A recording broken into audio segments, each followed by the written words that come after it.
Um, what we're doing here today is a simplistic event that we put together for 4 boys who lost their lives in December of '08 in connection with a car crash.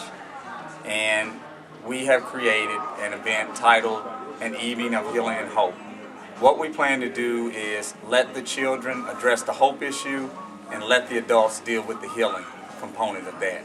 And we feel that this is a part of the healing process and being there to console the families by facilitating this event in their boys. Okay, how you doing, sir? I'm fine. My name's Steave Green. I'm the division commander of the 4th Division here in Louisville, and I'm with the Louisville Metro Police Department.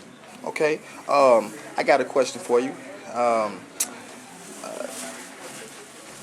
What is your thoughts on youth black-on-black violence? Well, obviously we see a lot of black-on-black violence. We see too much violence the way it is, but as you get into the West End, you see a lot more black-on-black violence. Last night I was working a part-time job at a bowling alley, and a young man got into an altercation with another young man, both black males, just because he looked at him funny, and I had to separate them. So you go into this just by looking at someone or something of that nature brings out the worst in an individual. So obviously, it's a concern to me. It's a concern to the whole community. Okay, all right. If there was something you can tell,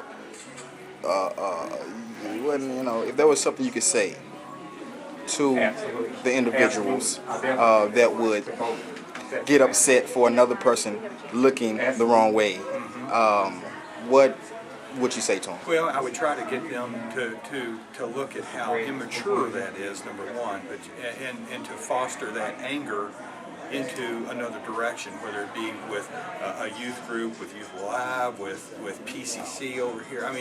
Just to get them to harness that anger and turn it into a positive and take away the negative from it. Because if you could just sit here and talk to these kids and explain to them that fights, shootings, all this is that's a sign of immaturity, and they just need to grow, and we need to give them as adults, we need to give them something to look forward to, something to work for, some kind of structured something.